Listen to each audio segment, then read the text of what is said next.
For the bodyweight squat, we're going to begin by setting up our feet and establishing our neutral posture. But before we do, I just want to mention, not everybody squats the same way.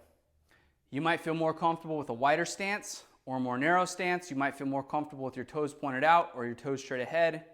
Whatever it is, I encourage you to take the time to find the squat stance that you feel most comfortable with, and then continue to use that same stance consistently as you're performing this movement. Also know that your stance is going to change depending on the tool that you're using, whether you're using a kettlebell, a couple dumbbells, a barbell, whether it's in the front of you or behind you on your shoulders.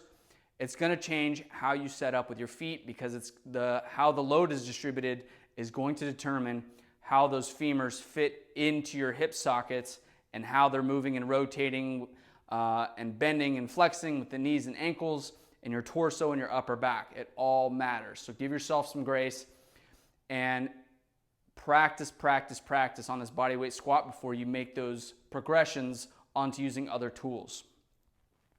For the bodyweight squat, I'm going to begin with my feet about shoulder width apart. Again, you're going to find out what works for you because the person that you train next to at the gym, they're probably going to be squatting a whole lot differently than you do. And that person on YouTube that you watch is probably going to be squatting a whole lot different than you do as well. I've learned not to force yourself into their positions. Find what works for you as long as you're doing it safely. So for me, my toes are going to be slightly out. My feet are going to be shoulder width apart or slightly outside of shoulder width. As I perform the squat, my heels are going to stay down and my feet are going to be flat. First thing I'm going to do is establish my neutral posture with my shoulder blades back. You don't have to squeeze them together like you're trying to crush a can of Coke or something, but pull the shoulder blades together. It's going to set up your upper back and your lower back. Your hands can either be out in front of you, next to your chest, or off to your sides. Just make sure they don't get in the way of your legs. From here, I'm going to take in my belly breath, and to lower myself in the squat, I'm going to imagine like an earthquake just erupted and this gigantic split in the floor just came right between my feet, and for some crazy reason, I'm going to decide to spread that floor apart even more so that I fall down there, I guess. Either way, I'm going to spread the floor apart with my feet. It's going to create tension up the sides of my legs, and it's going to create stability for my hips. You also want to make sure that you allow your ankles and knees to bend freely. We don't want to kind of overbend them. We're just going to naturally allow our body weight to sink down in there. Okay, so first, nice deep belly breath. Spread the floor apart with the feet. As I'm spreading the floor apart with my feet, I'm going to sink down into that squat until my upper legs are about parallel with the ground. Some people feel comfortable sinking even lower. If you don't feel comfortable doing that, don't do it, okay? And then come back up. Belly breath, sink straight down, come back up. One of the most common things with the squat, when people are learning it, if they're apprehensive about it, or if they're lacking some mobility in the hips, knees, and ankles, I know I do in my ankles a little bit from years of rugby, they'll tend to fall forward with the squat, okay, and it almost looks like they're lowering a barbell during a deadlift, and that's not really what we're going for. We want to sink straight down, keeping the torso upright. From the side, same thing.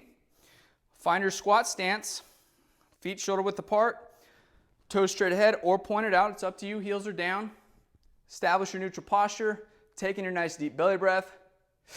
Spread the floor apart with the feet, sink down into that squat till the upper legs are parallel with the ground, and then come back up.